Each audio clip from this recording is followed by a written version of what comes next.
SC Trading pour beaucoup d'appelés mais peu d'élus.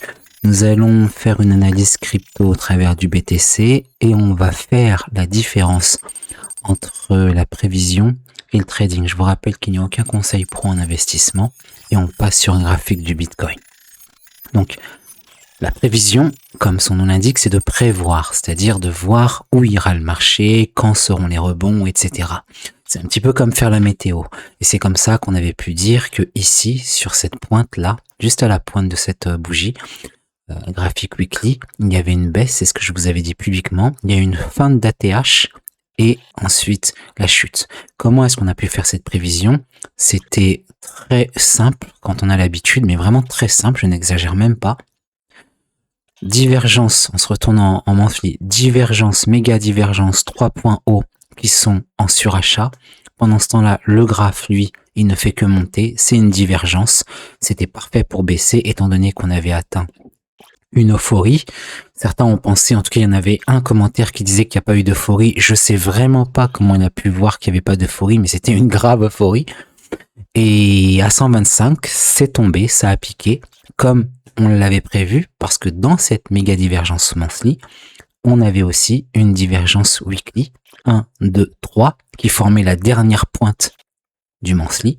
Et donc, ça ne pouvait que tomber. J'ai essayé de vous l'expliquer A plus B comme à des enfants pour que ce soit très simple et très clair. Et je pense que la plupart d'entre vous, vous avez suivi.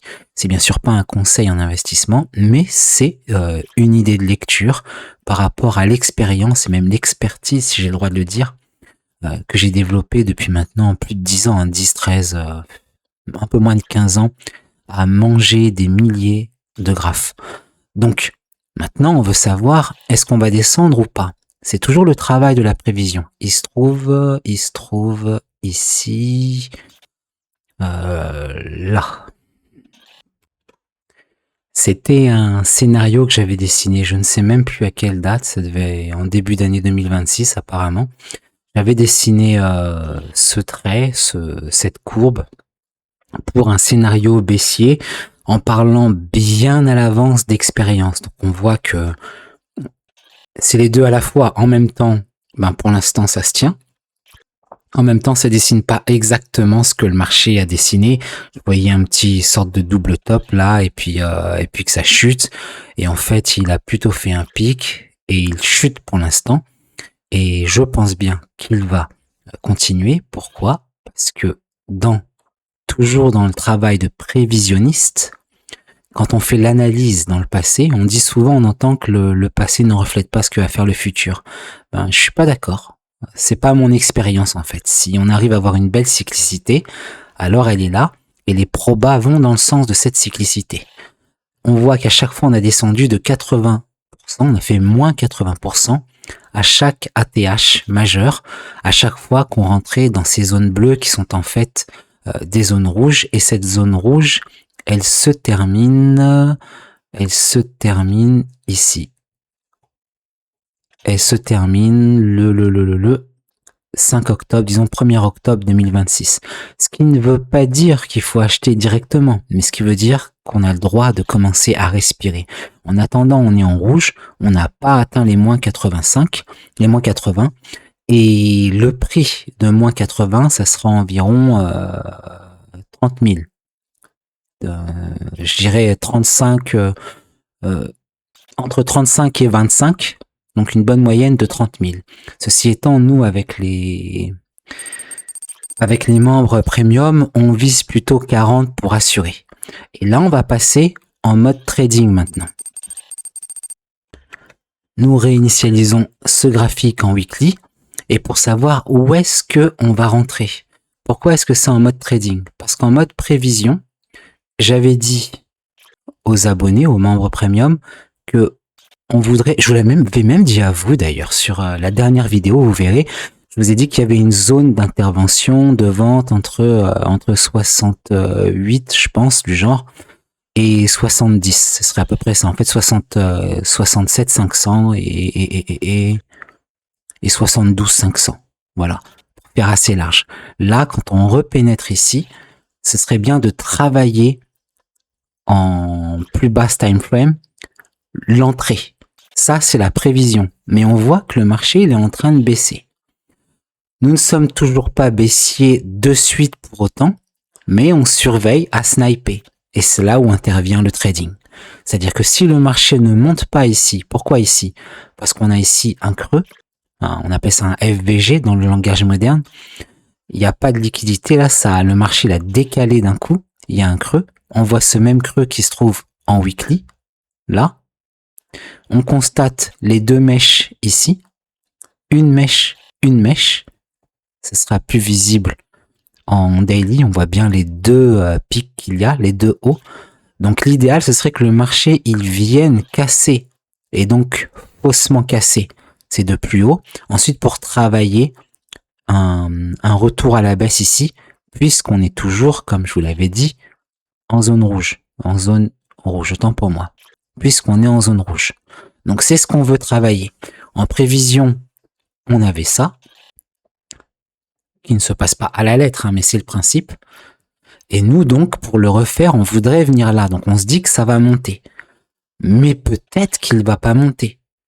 Et dans les deux cas, on passerait en mode trading. Pour le ledger, quand on parle vraiment de macro, c'est là où la prévision est importante. Parce que dans la prévision, on avait dit qu'ici on baisserait. Je vous l'avais dit publiquement, ça pour ceux qui n'étaient pas là, que je vous le montre un peu. Je pense, voilà, vidéo publique, crash massif. Vous allez voir dans la playlist du BTC et Bitcoin, et il y a tout l'historique. On a vu ensemble comment ça allait baisser. Il y a 11 mois, je parlais d'une baisse cyclique imminente.